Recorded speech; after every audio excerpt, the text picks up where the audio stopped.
الأصدقاء السلام عليكم. Bonjour ou bonsoir les amis. J'espère que vous allez bien partout où vous vous trouvez. En tout cas, c'est ce que je vous souhaite pour les meilleurs de toutes les situations. Bienvenue sur votre chaîne Bled Maralibia qui attend bien évidemment vos encouragements qui nous font bien sûr beaucoup de bien. Merci beaucoup pour vos précieux conseils et surtout pour les gentils commentaires. Pour aux autres, on n'y répond même pas, on les ignore. Et ils sont très très nombreux. Alors, chers amis, nous avons besoin de vos encouragements. La chaîne a besoin de vos encouragements. Dès lors, abonnez-vous. Abonnez-vous pour rester très informés et rester nombreux. Nombreux pour aider votre chaîne. Pour moi, je suis content de vous retrouver une nouvelle fois à travers cette nouvelle séquence. Mesdames et messieurs, chers amis, cette vidéo s'intéresse à ces fameux anciens mensonges repris comme un remède par une certaine présidence d'une certaine Algérie dite nouvelle. Comble de l'histoire, cette aveuglée, mythomane présidence algérienne engoncée dans son costume de pseudo-chef d'État, l'air très sérieux, s'efforçant de ressembler à un homme de culture, on ne sait laquelle, digne de diriger peut-être un pays, mais un pays vidé de tous ces intellectuels qui sont partis ici, par là, dissipés dans le monde. Une Algérie dont la majorité a été soit assassinée, soit poussée en exil, ou sinon pour le moins mis en prison parce que trop libre pour penser. Ce chef Sioux, un chef Manitou, nous a encore fait de ces démonstrations de la sinistre réalité dans laquelle il excelle, lui et ses mentors ont plongé ce pays en totale dérive. Et c'est le moins que l'on puisse dire.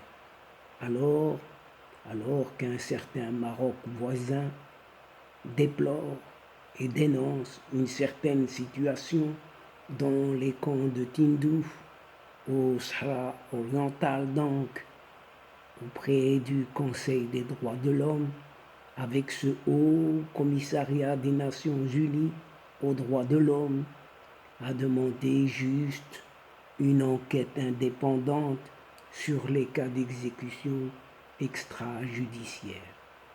Ainsi, chers amis, de cet Espagnol, un certain Francisco Franco, à ce Portugais, un autre Antonio de Oliveira Salazar, les mensonges et encore les mensonges d'un certain athée font tomber plus d'un masque, plus d'un à la renverse et jusqu'à se rouler par terre, si ce n'est de rire ou de pleurer. On ne sait finalement. En effet, en quoi un certain Franco ou un autre Salazar serait encore plus répugnant et infréquentable qu'un certain athée juste à côté.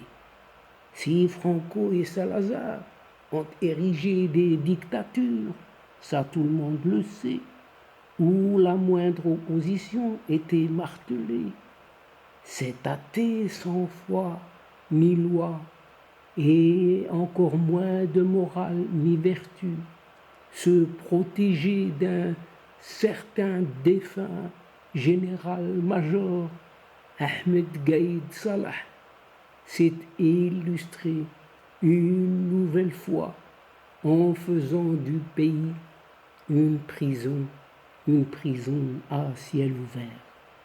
Si Salazar, en opposant impitoyable aux communistes, aux socialistes et aux syndicalistes, dans le Portugal conservateur et nationaliste, avait fait de la police secrète sa doctrine politique et de la torture des opposants une pratique généralisée, eh bien, c'est pas mieux dans cette nouvelle Algérie de cet athée.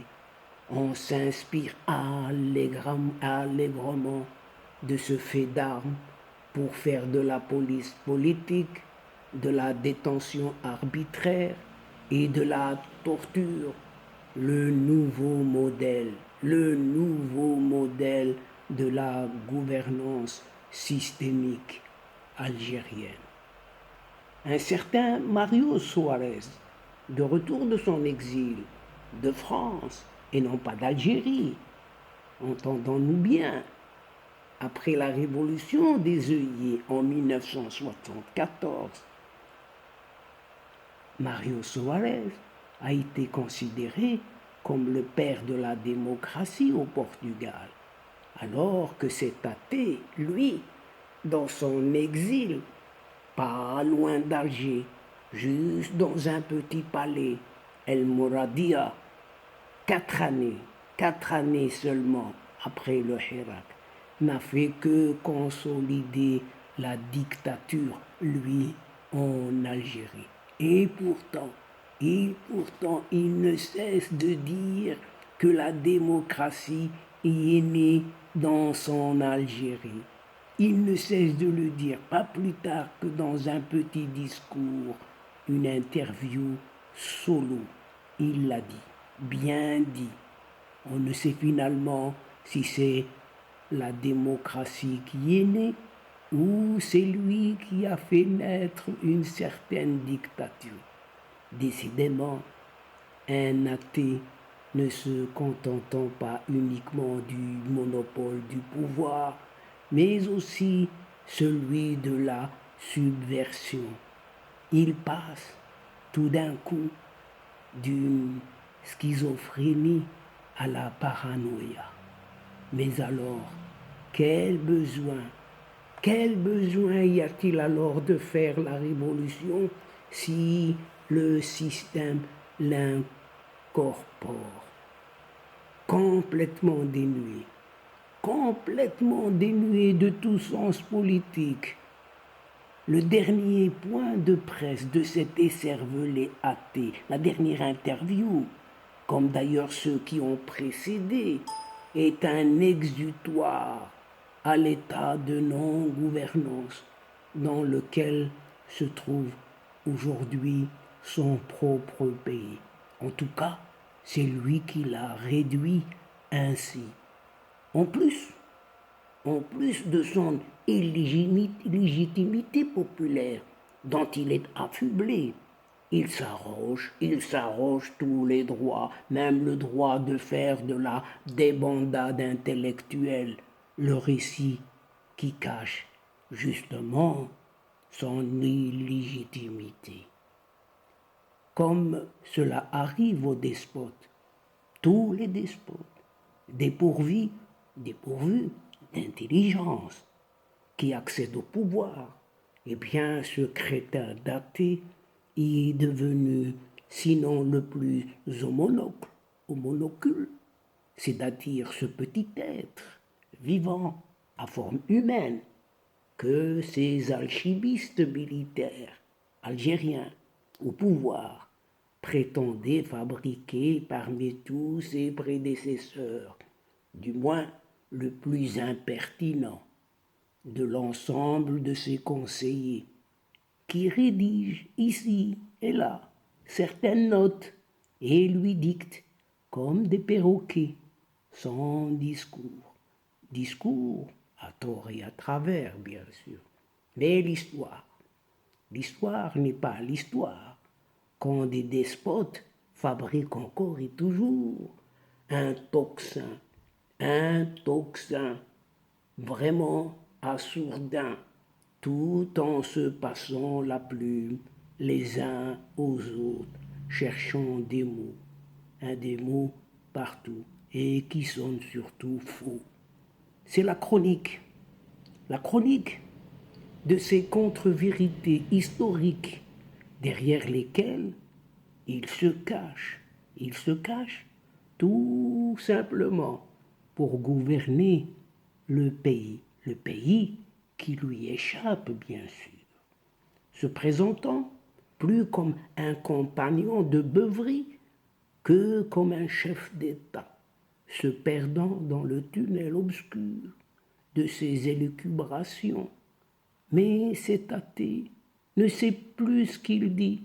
C'est un athée qui a tout oublié, même oublié de mentionner dans cette interview, une interview vide de sens, que l'Algérie n'est certainement pas le Portugal, ou encore cette Espagne d'aujourd'hui, mais que cette Espagne et ce Portugal ont commencé comme l'Algérie d'hier et d'aujourd'hui. C'est inéluctable, puisque pour cet égaré athée, n'oublions pas, Franco et Salazar ne sont qu'une image exaltée de lui-même, de cet athée. Et encore, c'est à voir s'il ressemble encore à Franco et à ce Salazar. Sachant tout de même que la situation des réfugiés dans les camps de Tindouf au Sahara oriental est depuis longtemps très critique à cause justement de ce pouvoir sous cet athée. Ces réfugiés subissent des exécutions extrajudiciaires, des arrestations arbitraires, des disparitions forcées et la pratique de toutes les formes de torture, de viol, de trafic d'êtres humains et de recrutement d'enfants, a dénoncé un certain ministre marocain de la justice, un certain Abdellatif Wahbi, lors de la 52e session du Conseil des droits de l'homme qui s'est tenue lundi à Genève. Abdellatif Wahbi a profité de cette réunion pour dénoncer la situation des Marocains vivant dans les camps de Tindouf, au Sahara oriental donc, et les conditions auxquelles ils sont surtout soumis. La souffrance des Marocains, détenus dans des conditions extrêmement dures dans les camps de Tindouf, dit en Algérie, mais au Sahara oriental, se poursuit avec le siège, la confiscation du droit de réunion et l'interdiction de circuler. En tout cas, c'est ce qu'a expliqué le ministre Abdellatif Wahbi. Surtout, dit-il, elle contraste avec l'essor des provinces du sud du Maroc, qui connaissent une période d'expansion économique et sociale globale. Abdellatif Wahbi accuse les milices présentes dans la région de soumettre la population à une certaine obéissance politique et idéologique totale et de lui retirer tous ses droits fondamentaux. Pour lutter contre la situation délicate des réfugiés, le ministre de la Justice invoque son lien avec le règlement du différend historique sur le Sahara marocain. Abdellatif Wahbi fait bien sûr référence à l'initiative d'autonomie pour le Sahara marocain proposée par Rabat et soutenue par de nombreux pays, l'un des derniers en date étant l'Espagne, qu'on le veuille ou non. C'est ainsi. Et cette décision a déjà permis de rapprocher considérablement les positions des deux gouvernements, comme l'a montré la réunion de haut niveau qui s'est tenue début février dans la capitale du Royaume du Maroc.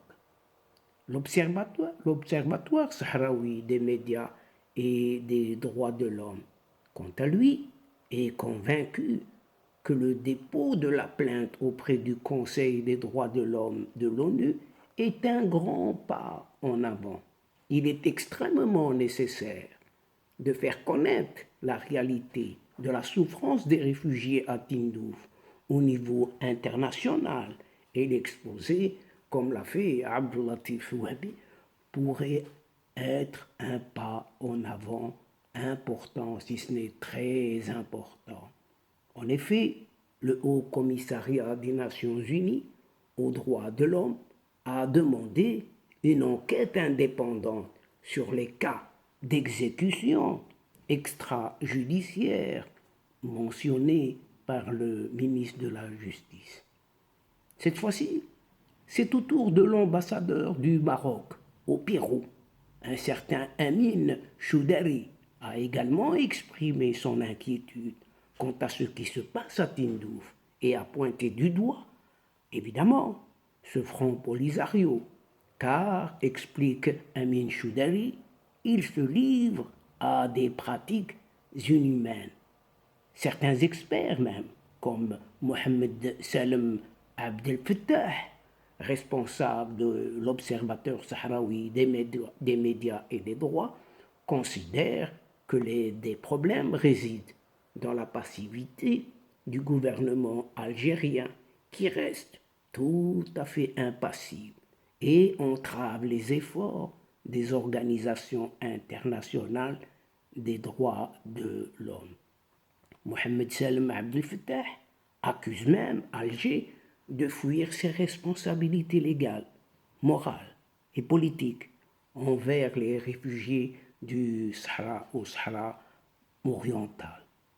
Le rapport publié par le Haut Commissariat des Nations Unies aux droits de l'homme, le fameux HCR, en octobre de l'année dernière, indique que les violations continuent d'être répandues, y compris les exécutions extrajudiciaires, les enlèvements, les disparitions forcées, la détention arbitraire, la torture, l'intimidation, les traitements cruels et abusifs, l'écriture avec des objets tranchants sur le corps physique des victimes et d'autres formes de viol, et on en passe, et des meilleurs.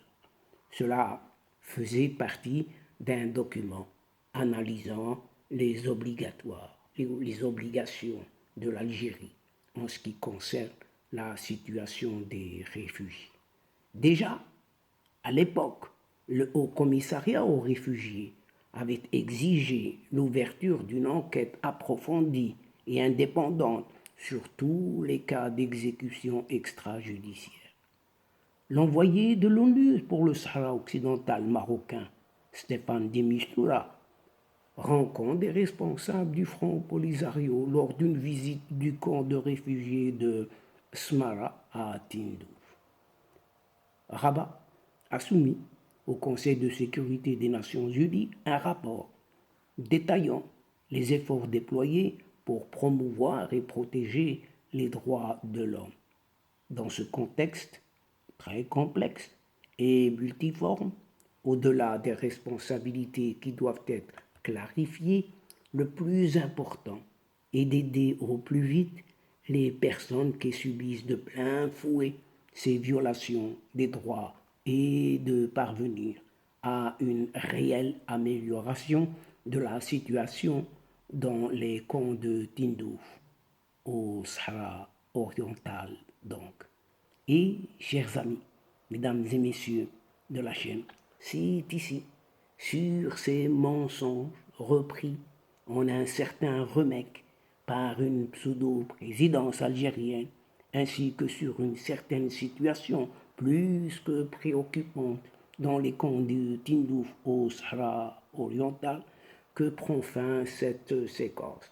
En prenant congé de vous, tout en espérant vous retrouver avec un immense plaisir et comme d'habitude, bien sûr.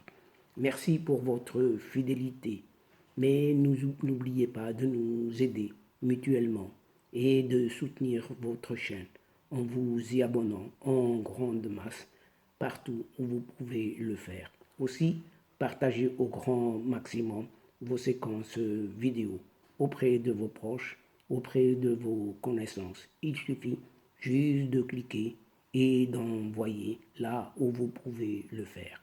Pour moi, le temps est arrivé. Juste pour vous dire au revoir les amis. Al-Asdiqa, salam alaikum wa rahmatullah wa barakatuh. À la prochaine fois et à bientôt. إلى اللقاء في حصة أخرى إن شاء الله. مع السلامة.